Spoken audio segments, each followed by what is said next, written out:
All right, we'll open up the floor. Bill Rubinowitz, Columbus Dispatch, sir. Ryan, how much did the wind force you to, the rain force you to change your game plan? When did you make that change? And I was going to test the stats in the game. Why not? Why couldn't you run the ball better? Yeah, it was. I've never been around conditions like this. I don't know what the numbers showed, but there must have been 30-mile-an-hour winds. And if you ever tried playing golf in 30-mile-an-hour winds, it's hard to get off the tee. Forget throw a football. So we saw this coming, so we had a plan. You can see we were under center some and tried to handle it. I mean, there were times where I was concerned about the snap coming back into the shotgun. It was so windy, and obviously there was rain there. So we tried throwing the ball. Very, very difficult to throw the ball for sure in this game, but almost impossible into the wind. And when you're playing against somebody that knows you're not throwing the ball, they put 2 extra guys down in the box. Usually they put 1 guy down, and there's a safety in the middle of the field. When they put 2 guys in and play zero, say, what are you going to do? And there's only 2 things you can do at that point. One, you get them to the extra defender, and you try to run them over, which I thought mine did a couple times, but they made the tackles. Or you get the quarterback involved and try to equate numbers through a quarterback run, which is not something that we typically do. But this was an extreme case, and CJ had a really good pull on the 3rd down, or I think it was the 4th down. That was good. And then he had the big run, the explosive run there to seal the game. So, we have a couple of those in our back pocket if we need them. We don't like to go there if we don't have to, but we did. And really those are the only 2 options when you really cannot throw the football, which we tried to. You can see we had some things that were designed. Even when we tried to get the ball in the perimeter with some of the movement passes, still wasn't just crisp because that ball was just darting in and out. So I can tell you this right now, I'm glad this game's over with. Nathan Baird, Cleveland.com.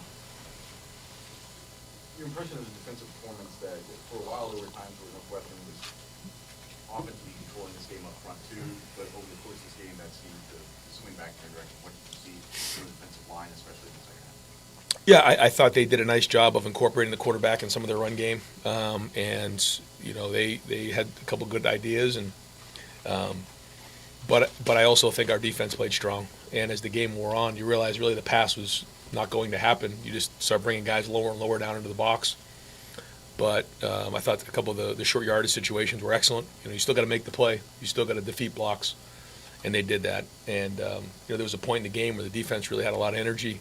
You could feel that field flipping.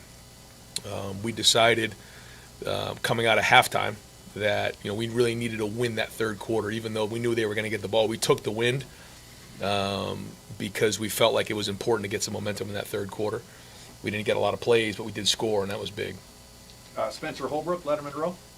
Ryan, I know that you haven't been able to turn the film on or anything yet, but is there a lot that you can actually learn from a game like this, or is it just kind of thrown away and move on? No, you can learn a lot. Yeah, you can learn a lot. I think the first thing is that we found a way to win a hard game like this, and it wasn't about anything other than winning the game.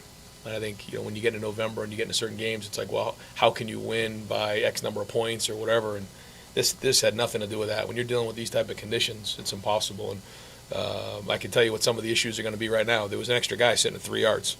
So what do? You either read him or you throw it. And one of those was out of the picture. So, could we have done some things better? Absolutely. But it was a very challenging day that, again, I'm glad is now behind us. Steve Hellwagen, 24/7 Sports. Still got to get home, I guess. Yeah. Second quarter, it seemed like Mayan, you guys were having a hard time converting those 3rd and 1s, 4th and 1s, and he just didn't seem to have a lot of explosion. I know he broke the one later on. Sure. Did you ever give any thought to getting Dallin Hayden or Chip Triano some carries as just a change-up, maybe to change the angles or the trajectory of the run game? Yeah, we talked about it at one point, but we felt like mine was running good, and there was just a lot of guys down in the box, and we felt like with more and more at-bats that he'd start to break them there, the more opportunities he had, and that's part of the run game. So, again, for us, whether it's an RPO or reading somebody, we try to equate numbers that way, and on days like today when you're lining up under center, it's very difficult. The really only thing you can do there is, again, run over the extra guy or play action and try to get the ball quarterback out of the pocket on a few out-of-pocket passes, which, we attempted.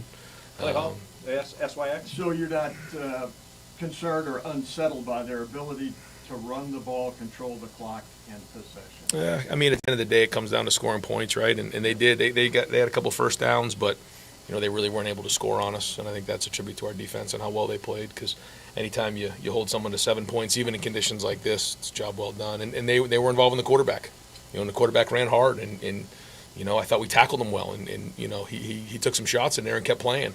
I give him a lot of credit because, in a style of game like that, the other thing was the Wildcat. They had that package where they're trying to equate numbers that way. So, hats off to Fitz. Got a good game plan, and that's why he's been here for a long time and a great coach. Over here, Austin Ward, Rivals. Ryan, it often feels like CJ running is the last resort. You guys just don't want to put him maybe in harm's way. Is this a break glass in case of emergency situation today? Yeah, I'd say so. CJ wants to run. It was something he said I'll get the same thing last week. He said that, but we know how important it is to keep CJ healthy, and he's not going to take shots unless we need him to. We needed to today, and he did it. And so you can see what he's capable, and when we need him to do it, he's there for us, and he is a weapon. He's got good feet. You can see him run down the sideline. He almost took that one all the way to the house. So, that's kind of what happened today. Do you think seeing examples of that, whether that's for him or, I don't know, future opponents, like maybe that has to be more part of it moving forward? Or? Well, that's the balance you try to find, of is it worth it to get the quarterback involved and give him and expose him to the shots that could potentially put him out of the game, or do you need those yards? And I think that's where you have to make good decisions, and you have to take a deep breath at times and keep working through that, knowing that if you involve the quarterback, you might be able to make a few yards, but you also expose him to hits. And we needed it today in these conditions at the right time, and those 2 runs were huge. I thought that we didn't just throw them in there to make 4 yards; they were big hits. Cameron T. Robinson, The Athletic. Ryan, does not converting those short yardage downs concern you, or is it more so the thing of the weather conditions and them having extra good food and box? I mean, we're gonna look at it and realize that we could have moved guys. Even if there's 2 extra guys in the box, we still gotta convert in those situations. So we don't want that. But when there's 2 extra guys down, because it's probably it's real zero low coverage, there's going to be an extra guy. No excuse, we should still convert. But when there's no threat of any kind of pass at all in those situations, because in the past in those 3rd downs, in shorts, if they put the middle of the field open, we're going to go get it and try to score. When you can't do that, it's a whole different feel. Angles change because there's 2 extra guys down there. Again, no excuse. We got to do a better job for sure. But I think that played into some of those things early. 2 more questions. Stephen Means, Cleveland.com. Just following up on what Austin was asking, that philosophy is not really wanting your quarterback to take shots. Have you always had that philosophy, or is that something like CJ's skill set, or is it experience with Justin the last 2 years and some of the shots he's taken out kind of begged him at that time? A little bit of both, a little bit of all the above. Yeah, I think, I think that affected Justin a little bit, certainly in the national championship game for sure. And when JT was here, we decided we were going to run JT a little bit more. That was all part of the decision. And I think with CJ, he's such a weapon in the pocket and what he can do. We got to be smart about when we put him into those situations. But that's has nothing to do with CJ. I mean, he wants to compete and he wants those opportunities. So when the time was right today, he did it to win the game, and that's what's most important. You keep winning and you move on despite these really difficult conditions today. And final question, Rob Aller, Columbus Dispatch. Ryan, CJ seemed frustrated, and then there had to be a... Not as frustrated as me. There had to be a transition point. Like, when did he realize this isn't going to work? Did you guys reach... Yeah, no, I don't know. I mean, we didn't verbally... Yeah, we didn't really talk about it, but there was that point there where, I think there was one maybe to Cade, there was one maybe to Julian, and, they were so low that, there was just so much green grass, and, I thought he threw a couple good balls, and the wind just absolutely just took it and, darted the ball. It's almost like throwing a knuckleball into the wind, and that's really frustrating because now you're going to be swimming uphill all day, and that's not something we're used to. But he got gritty and made some big plays. So that's not when you think about going into a game. That's not typically what you want as a quarterback. So I thought he did a good job of being poised because I was a lot more frustrated than he was for sure. And he kept he kept working at it every play and didn't let that affect his teammates in the huddle. I was going to say, how did you break it to him in terms of you gotta be the tailback now in a sense. Yeah, we just talked about it, and I said, "You okay? You know, if we decide to have you read a couple guys here?" And he was absolutely. He said the same thing last week in the fourth quarter. He actually came up to me, and what a sign of a great leader and a tough player. Coach, thank you very Yeah, much. you got it, Hey, guys. folks, I'm gonna get CJ in here, and then, we're not gonna be able to have, many more, but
Thanks, gentlemen.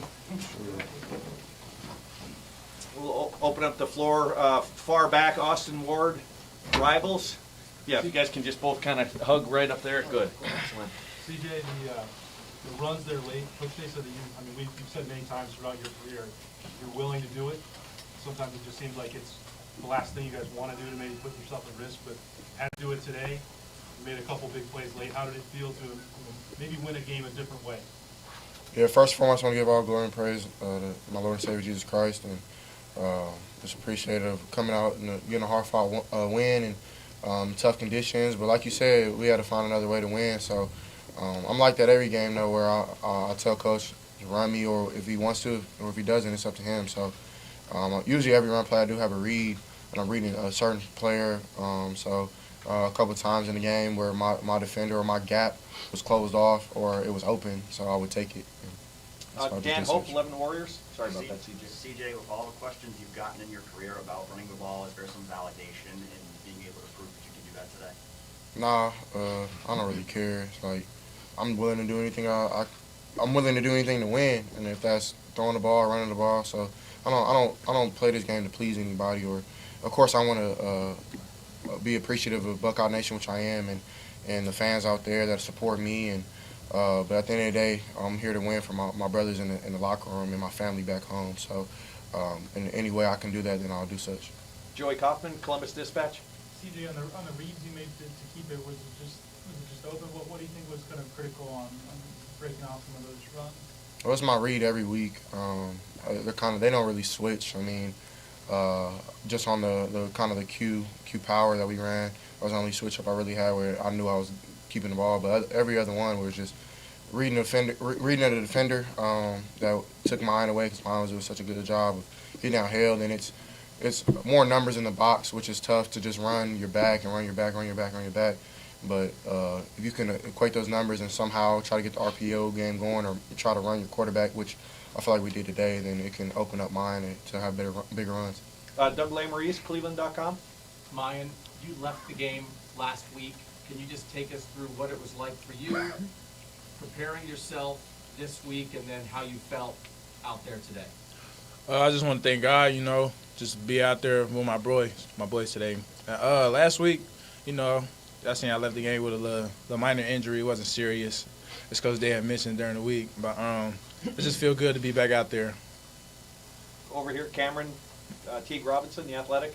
CJ, Brian said he'd never been in conditions like this. For you as a quarterback, how difficult, put into words how difficult it was to throw in the conditions out there today? Yeah, I mean, I'm not sure the exact miles per hour it was, but those conditions are tough, especially you add rain into it. But I feel like we did a decent job when we were trying to throw the ball. I feel like I was ripping it through it a little bit. Just it's hard to tell where the ball is going from the receiver's aspect as well. But I mean, it's tough playing in the Big Ten, so you got to find different ways to win. So it's tough. But trying to make quarterback, before you throw the ball, do you have to take into account the wind and I mean, it's such a bang sport, such an instinct type of sport. Like I'm not throwing up grass and like, right. You know what I'm saying? I don't have that type of time back there. And killers trying to kill me. You know what I'm saying? So, yeah, I wish I was able to have like a little bit of peace back there to be able to kind of feel where the wind is coming from. But I'm playing an instinct ball. So I try to do my best, and it was really tough. And I'm frustrated with the way that I was kind of throwing it. I was trying to rip it in there as hard as I could. But at the end of the day, man, I don't have any regrets, man. I'm blessed to be able to play this sport, so I got to be able to take the good with the bad. So, Stephen Means, Cleveland.com. Because the weather was so bad, it was very clear after a while that you guys were going to have to run the ball. How difficult does it make your job when there's 9 guys in the box and you're getting hit a lot of times? I mean, I wouldn't say it's difficult. It's just a game of football. So you just gotta, you deal with it. Turn nothing into something. Steve Hellwagen, 24/7 Sports. I want to ask about your touchdown. It was inside, you cut outside, then you had your favorite lead blocker, it seemed, out there running interference for you. Just to finally put it in the end zone, you guys take the lead, I think, on that play. Just what happened and what did it mean to finally break through and have that big play? It just felt great just to put some points on the board because we know, we expected to put way more points on the board, but tough game. I'm just glad we came out with the win. We got time for just one more question. Nathan Barrett, Cleveland.com.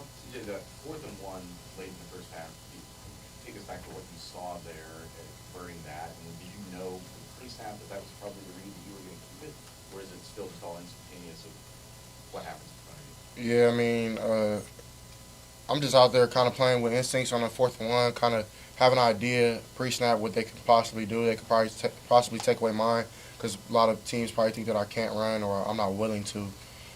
So, I mean, I took that into my hands and try to get a first down for my teammates. So, I mean, I feel like I did such. It was the nickel who came off the edge trying to wrap around, try to get mine. So I just felt like it was necessary for me to pull and try to get upfield. So it felt good to get a couple runs in today, and definitely, hopefully, Coach Day calls some more runs. Maybe everybody in the world will be happy with me then.